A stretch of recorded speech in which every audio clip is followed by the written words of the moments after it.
Chica da Silva, uma reparação histórica. O Testamento de Francisca da Silva de Oliveira, conhecida como Chica da Silva, é um documento histórico que revela a verdadeira história de uma mulher que desafiou os padrões da sociedade colonial brasileira do século XVIII. Este documento, considerado fonte primária e segura da história, foi lavrado no recolhimento de Macaúba, registrado no tabelionato, local no último quartel do século XVIII. O Testamento Revelado. Aos 12 do mês de novembro de 1770 anos, e neste sítio de Macaúbas, eu, Francisca da Silva de Oliveira, andando de saúde natural e em meu perfeito juízo e conhecimento, porém temendo a morte como a todas as criaturas, e não sabendo a hora em que Deus, nosso Senhor, será servido a chamar-me, desejando claramente dispor dos bens, evitar qualquer prejuízo que possa sobrar a todos ou algum dos meus herdeiros, pedi e roguei a Francisco José de Sales que este meu testamento última vontade escrevesse e a meu rogo assinou, o qual faço na forma e maneira seguinte. O papel do testamento é um papel trapo de tramas de linho e algodão, típico de manuscritos seculares. A verdadeira identidade.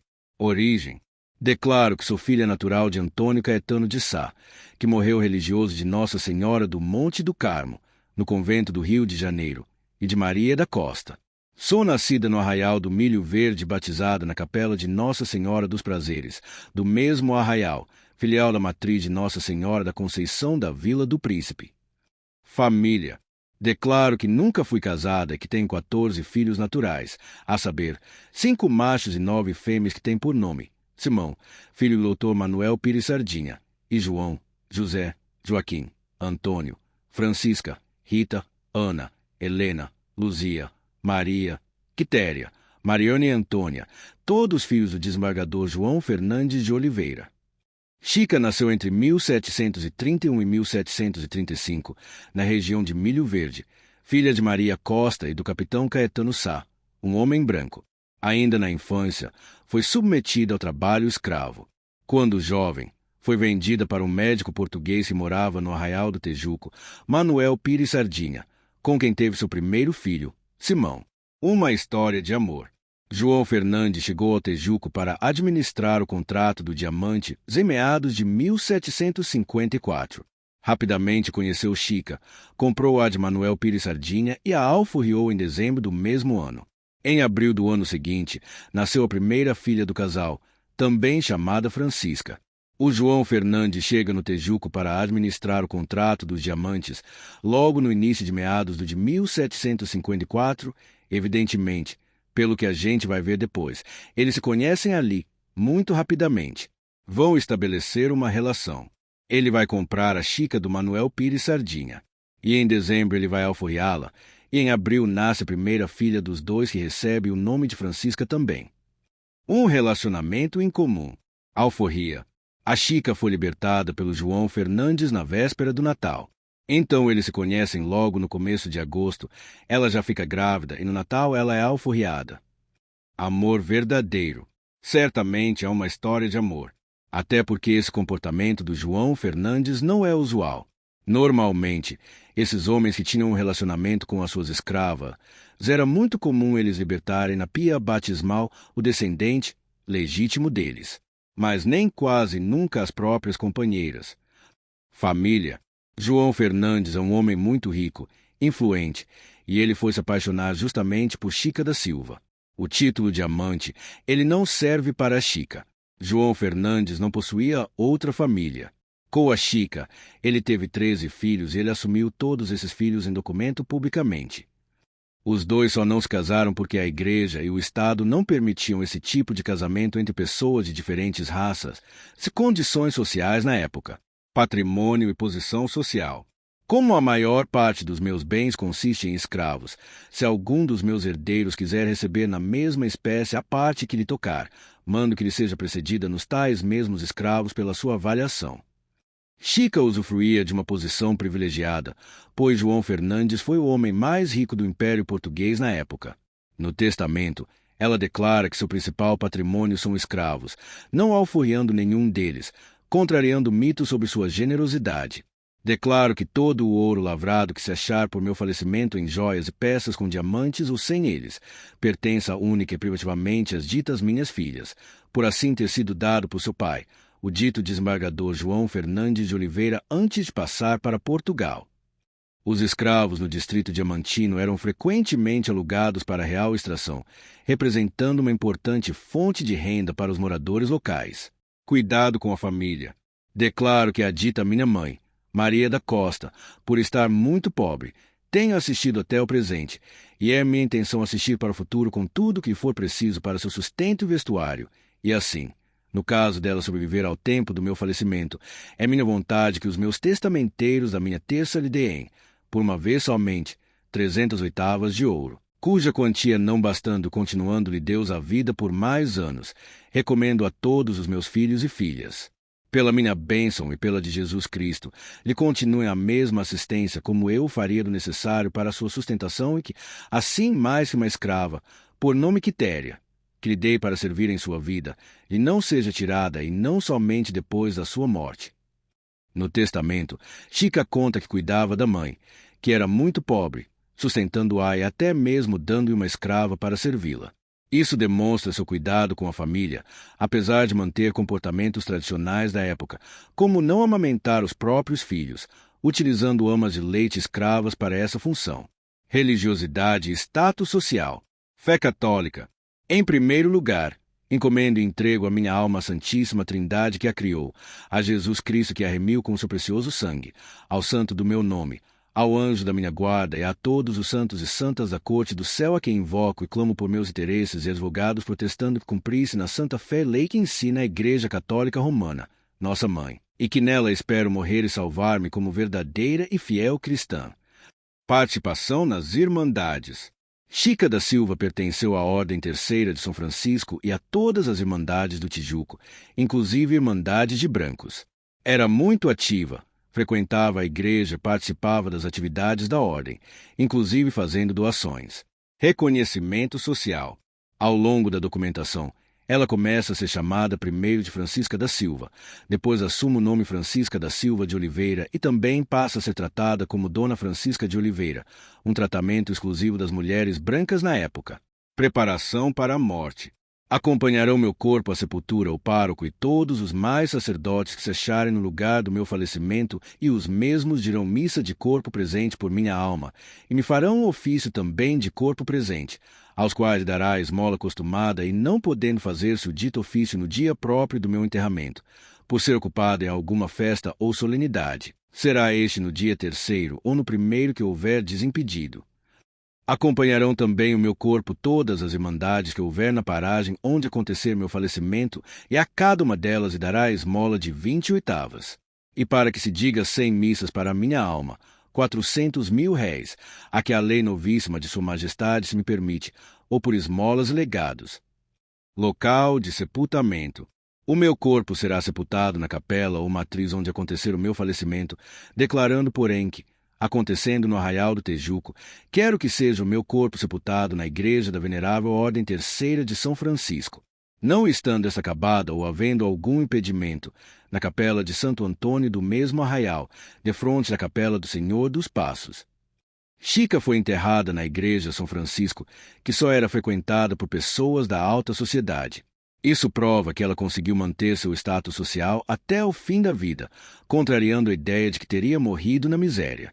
A igreja de São Francisco de Assis em Diamantina, onde Chica da Silva foi sepultada. A educação dos filhos. Recolhimento em Macaúbas. Declaro que toda a roupa do meu uso, branca e de cor, que se achar por meu falecimento e que não puder servir para o uso de minhas filhas que umas horas se acham e que esperem Deus se achem todas no recolhimento de Nossa Senhora da Conceição de Macaúbas, quero que seja distribuída e dadas às minhas sobrinhas, as mais pobres, devendo respeito ao meu fiador de cada uma delas ultimamente. Educação das filhas. As filhas de Chica e João Fernandes foram todas recolhidas no convento de Macaúbas para receberem instrução. A maioria delas depois saiu para realizar casamentos com homens brancos, portugueses, militares de baixa patente. Educação dos filhos. Dos 5 filhos homens, 4 foram levados por João Fernandes para Portugal para se educarem lá, incluindo Simão, filho de Chica com Manuel Pires Sardinha. Apenas o filho mais novo, José, permaneceu com Chica no Tijuco e posteriormente se tornou padre. O recolhimento de Macaúbas.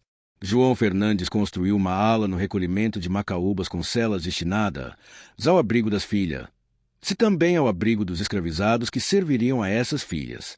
Posteriormente, foi construída uma residência na parte externa do recolhimento, onde Chica passava temporadas quando visitava as filhas. Como parte da documentação que nos ajuda a esclarecer e comprovar a presença das filhas do casal do desembargador João Fernandes de Oliveira e de Francisca da Silva de Oliveira, são as petições que registram a entrada, a solicitação da permissão de entrada das filhas para o recolhimento. Também a documentação que registra a solicitação de saída de algumas dessas recolhidas para uma vida fora da clausura do recolhimento. A partilha dos bens. Quero que todos os meus filhos e filhas nomeados entrem igualmente sem diferença alguma na repartição de todos os meus bens que a esse tempo forem, a qual repartição não se poderá fazer sem que, aí presente, por esse ou por seus procuradores, se acharem todos os ditos herdeiros. Porém, se acontecer que ao tempo de fazer a dita partilha, se ache algum dos ditos herdeiros dos ausentes, nem por isso se demorará, nem suspenderá a feitura dela, ficando a legítima do tal filho que ausente for debaixo da administração do dito meu testamenteiro, até ele, herdeiro, o procurar por esse ou por seu procurador. Igualdade entre os filhos.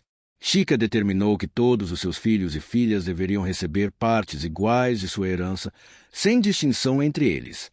Proteção dos ausentes.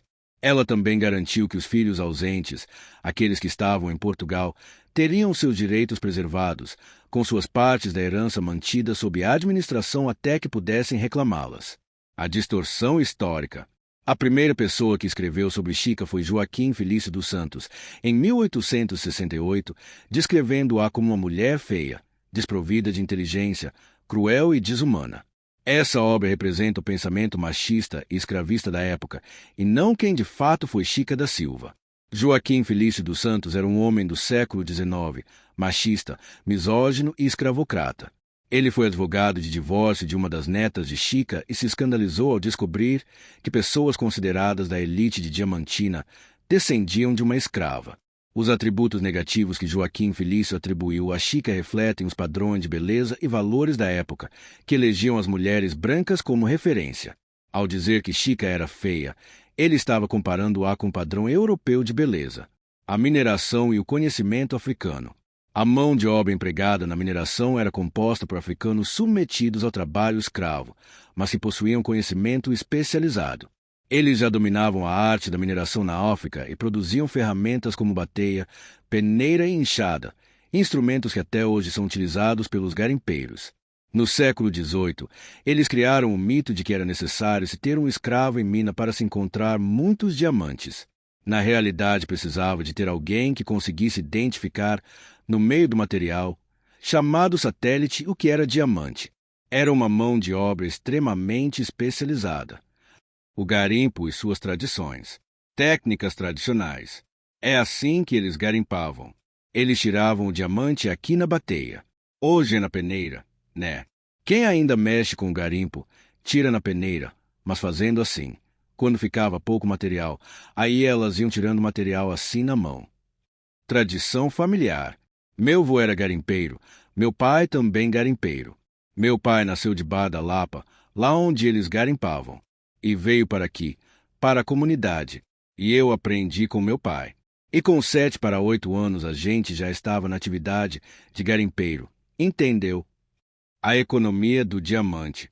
Devido à característica específica do diamante, que vale muito se for raro, a coroa portuguesa precisava controlar a produção para manter os preços no mercado mundial. A sociedade local vivia do aluguel dos seus escravos tanto para os contratadores quanto depois para a empresa régia, o que dava uma estabilidade econômica para essa sociedade. Controle da produção. A coroa portuguesa controlava rigorosamente a produção de diamantes para manter seu valor no mercado mundial. Papel das mulheres. As mulheres africanas dominavam a faiscação, exploração com bateia, o que lhes permitia acesso a um pecúlio e possibilitava que se alforriassem mais do que os homens. Economia local. O aluguel de escravos para a extração de diamantes era uma importante fonte de renda para os moradores locais, incluindo Chica da Silva. Os descendentes de Chica. A descendência de Chica se embranqueceu e ocupou cargos tanto na estrutura militar quanto na estrutura eclesiástica do Império Português. Muitos dos descendentes esconderam sua ascendência por causa do preconceito racial. Eles esconderam, boicotaram, né? E não queriam falar ascendência qualquer. Não gostavam de falar, de jeito nenhum, nem por causa da pele. Se a pele era morena, já tinha aquele preconceito. Só depois que os historiadores quiseram descobrir isso e pesquisaram e confirmaram. Aí ficou todo mundo sabendo. Hoje, muitos descendentes sentem orgulho de sua ligação com Chica da Silva, reconhecendo sua força e determinação em uma sociedade extremamente preconceituosa. Reparação histórica. Libertação da narrativa opressora. Eu quero ver falando sobre os ofícios, sobre a construção desse país, sobre os ourives, sobre o conhecimento de geografia, sobre o conhecimento de fundição que foi a condição com que os negros foram trazidos para o Brasil colonial. Reescrita da história. É uma reparação histórica. E eu estou muito feliz de saber que hoje a gente tem muitas pessoas que estão interessadas em saber sobre a real história de Chica da Silva, que não estão mais acreditando no que foi mostrado nas novelas, o que foi contado por alguns autores. Reconexão com as raízes. No Brasil é muito comum que nós, como pessoas pretas, não soubéssemos direito quem são os nossos tataravós. Por exemplo, eu sei o nome dos meus avós mais ou menos, né? Então agora, quem vem antes a gente não sabe. Isso é uma herança da escravidão. O legado de Francisca da Silva de Oliveira. Pensar em Francisca é olhar para as mulheres atuais, para a condição de vida que as mulheres se esforçam para dar aos seus filhos. A maioria das famílias brasileiras periféricas hoje tem como arrimo mulheres, assim como Francisca foi arrimo em condições extremamente adversas. Chica da Silva foi uma mulher que foi submetida ao trabalho escravo e conseguiu ascensão social. Em pleno século XVIII, ela lutou por liberdade, ascensão social e dignidade. Conseguiu enfrentar uma sociedade racista, conservadora e machista e ser respeitada. O legado de Chica da Silva representa a resistência e a força das mulheres negras brasileiras que, mesmo em condições extremamente adversas, conseguiram garantir não só sua proteção como também a de seus familiares. Sua história é uma referência importante para a sociedade atual, mostrando como uma mulher negra, ex-escravizada, conseguiu desafiar os padrões de sua época e construir um legado que perdura até hoje.